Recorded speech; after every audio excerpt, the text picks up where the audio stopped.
आदम अलैहिस्सलाम की वफ़ात के तकरीबन 1000 साल बाद नूह अलैहिस्सलाम तशरीफ लाए।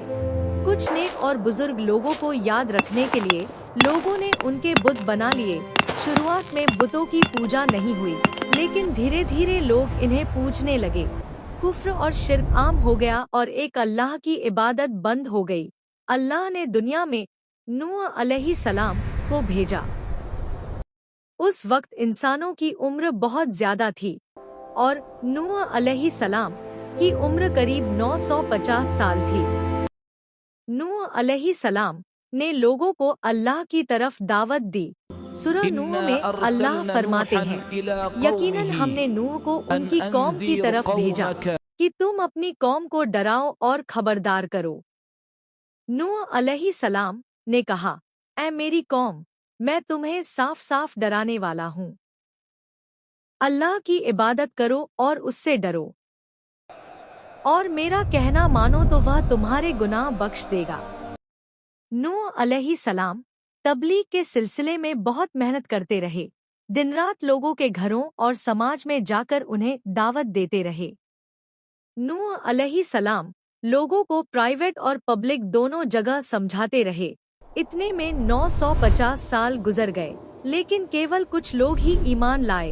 उनकी कौम उनका मजाक बनाती थी, कहती थी, अगर तुम सच्चे हो तो जिस अजाब का तुम वादा करते हो उसे ले आओ। कौम साल दर साल बुराई में आगे बढ़ती रही। फिर अल्लाह ने नूह अलैहिस्सलाम की तरफ वही किया कि अब कोई ईमान नहीं लाएगा। नूह अलैहिस्सलाम उदास हुए और अपनी कौम के लिए दुआ की, ऐ मेरे अल्लाह, तू किसी मुनकर को जिंदा न छोड़ और मोमिनों को बख्श दे।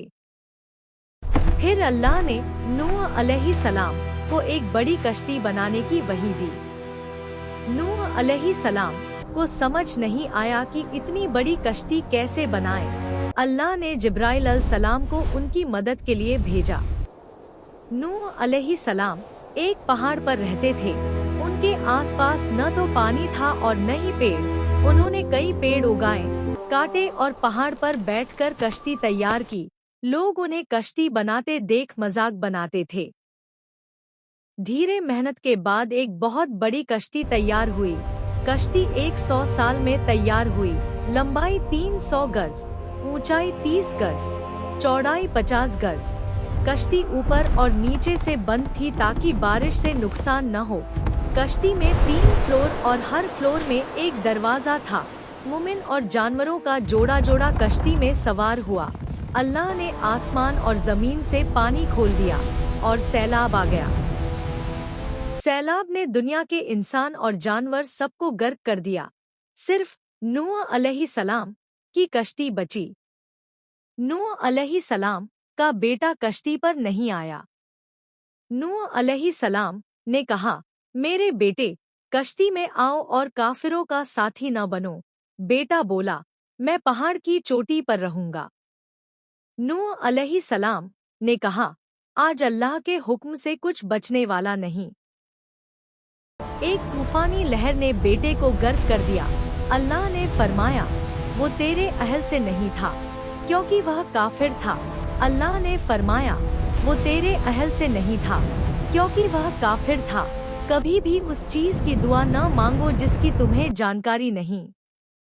नूह अलैहिस्सलाम ने अल्लाह से तौबा की, ऐ मेरे अल्लाह, मैं सिर्फ तेरी ही पनाह चाहता। कश्ती तेज पानी की लहरों पर चल रही थी।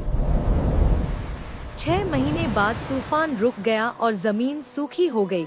कश्ती पहाड़ पर जाकर ठहर गई। कश्ती से उतर आइए, आप सब पर बरकत नाजिल होगी।